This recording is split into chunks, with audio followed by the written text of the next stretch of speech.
The Lives of the Saints by Father Albin Butler, October 17th, Saint John the Dwarf, Anchoret of Scete. Saint John, surnamed from his low stature, Colobus, that is, the little or the dwarf, was famous among the eminent ancient saints that inhabited the deserts of Egypt. He retired, together with an elder brother, into the vast wilderness of Scete, and putting himself under the direction of a holy old hermit, he set himself with his whole heart and with all his strength to labor in subduing himself and in putting on the divine Spirit of Christ. The first condition which Christ requires, the preliminary article which he lays down for his service, is a practice of perfect self-denial, by which we learn to die to ourselves and all our vicious inclinations.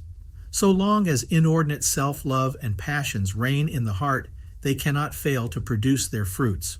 We are imperceptibly governed by them in the circle of our ordinary actions and remain habitually enslaved to pride, anger, impatience, envy, sensuality, and other vices which often break forth into open transgressions of the divine law, and a lurking inordinate self-love, whilst it holds the empire in the affections, insinuates itself under subtle disguises into all our actions, becomes the mainspring of all the motions of our heart, and debases our virtues themselves with a mixture of vice and imperfection.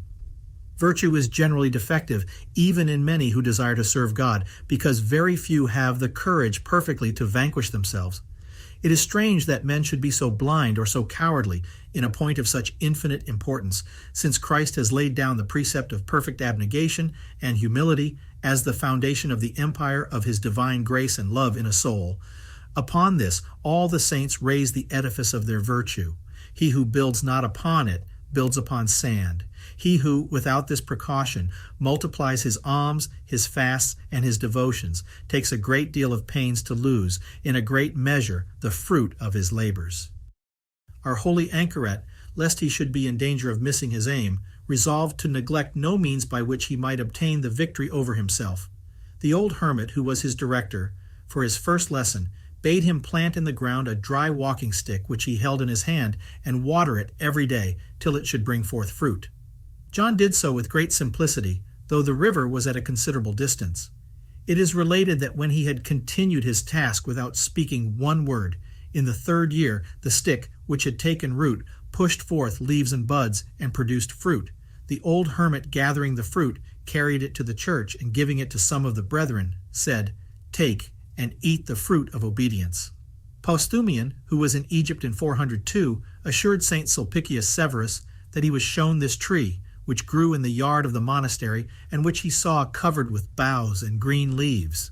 St. John used to say that as a man who sees a wild beast or a serpent coming towards him climbs up a tree to be out of their reach, so a person who perceives any evil thoughts coming upon him in order to secure himself against the danger must ascend up to God by earnest prayer. Being yet a novice in the monastic state, and much taken with the charms of heavenly contemplation, he said one day to his elder brother, "I could wish to live without distraction or earthly concerns like the angels, that I might be able to serve and praise God without interruption." Saying this, and leaving his cloak behind him, he went into a more secret part of the wilderness. After being absent a week, he returned and knocked at the door of his brother's cell. Being asked his name, he said, "I am your brother John." "How can that be?" replied the other, "for my brother John is become an angel, and lives no more among men." St. John begged pardon for his rashness, and acknowledged that this mortal state does not admit such a perfection, but requires that contemplation and manual labor mutually succeed and assist each other, and confessed that man's life on earth is labor and penance, not fruition. It was one of this saint's maxims. If a general would take a city, he begins the siege by debarring it from supplies of water and provisions. So by sobriety, fasting, and maceration of the flesh are our affections and passions to be reduced, and our domestic enemy weakened. How careful he was to watch against all occasions of danger appears from the following instances. As he was praying and plying his work in plaiting mats on the road to Scete, he was one day met by a carrier driving camels, who reviled him in the most injurious terms. The saint, for fear the tranquility of his soul should be any way impaired, threw down the work he had in his hands and ran away. Another time, when he was reaping corn in the harvest, He ran away because he heard one of the reapers angry with another, happening one day as he was going to the church of Scete to hear two persons wrangling together. He made haste back to his cell, but walked several times round it in profound recollection, before he went in, that he might purify his ears from the injurious words he had heard, and bring his mind perfectly calm to converse with God. By this continual watchfulness over himself, he acquired so perfect a habit of meekness, humility, and patience, that nothing was able to cloud or disturb his mind. When one said to him, "Thou hast a heart full of venom," he sweetly answered, "That is true, and much more so than you think." By the following example, he inculcated to others the great necessity of overcoming ourselves if we desire truly to serve God. A certain young man entreated a celebrated philosopher to permit him to attend his lectures. "Go first," said the philosopher, "to the marble quarries, and carry stones to the river, among the malefactors condemned to the mines during 3 years." He did so, and came back at the end of that term. The philosopher bid him go again, and pass 3 years in receiving all sorts of injuries and affronts, and make no answer, but give money to those who should most bitterly revile him. He complied likewise with this precept, and upon his return the experienced tutor told him he might now go to Athens and be initiated in the schools of the philosophers. At the gate of that city sat an old man who made it his pastime to abuse those who came that way. The young novice never justified himself, nor was angry, but laughed to hear himself so outrageously railed at, and being asked the reason, said, "I have given money these 3 years to all who have treated me as you do, and shall not I laugh? Now it costs me nothing to be reviled." Hereupon the old man replied, "Welcome to the schools of philosophy. You are worthy of a seat in them." The saint added, "Behold the gate of heaven. All the faithful servants of the Lord have entered into this joy by suffering injuries and humiliations with meekness and patience." To recommend tenderness and charity to those who labor in converting others to God, he said, "It is impossible to build a house by beginning at the top in order to build downward. We must first gain the heart of our neighbor before we can be useful to him."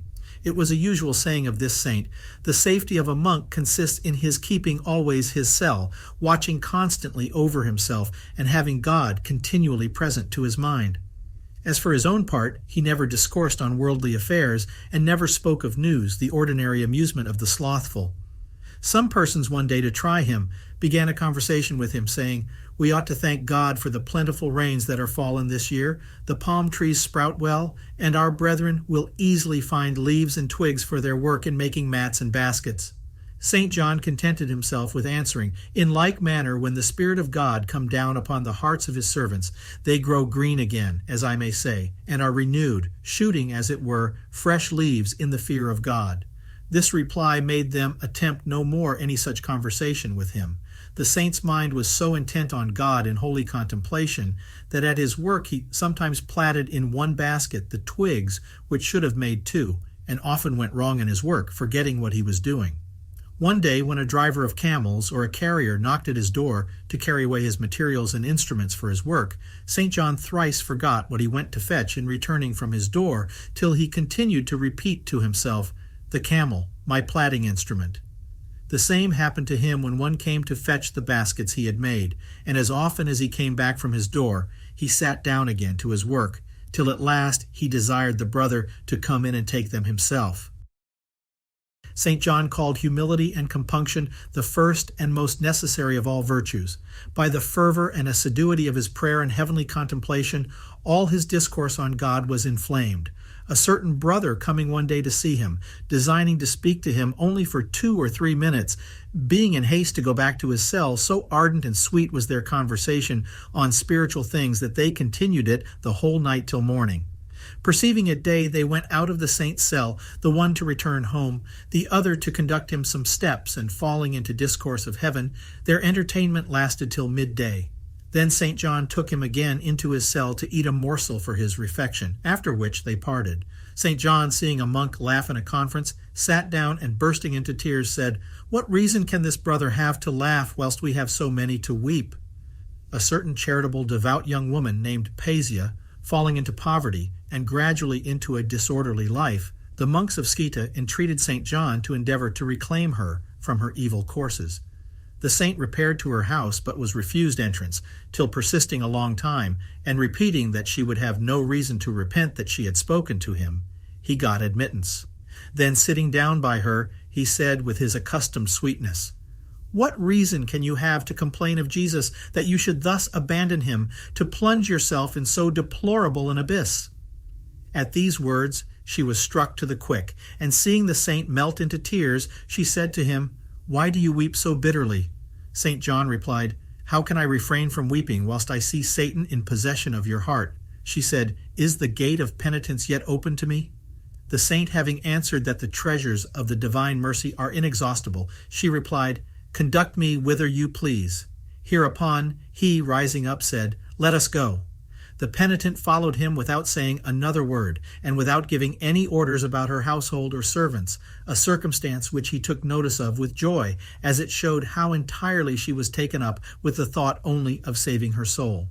She spent the remainder of her life in austere penance, and died happily soon after in the wilderness, having no other pillow than a hillock to lay her head on. John learned by a revelation that her short but fervent penance had been perfect before God. When our saint drew near his end, his disciples entreated him to leave them by way of legacy some wholesome lesson of Christian perfection. He sighed, and that he might, out of humility, shun the air of a teacher, alleging his own maxim and practice, he said, "I never followed my own will, nor did I ever teach any other what I had not first practiced myself." St. John died about the beginning of the 5th century.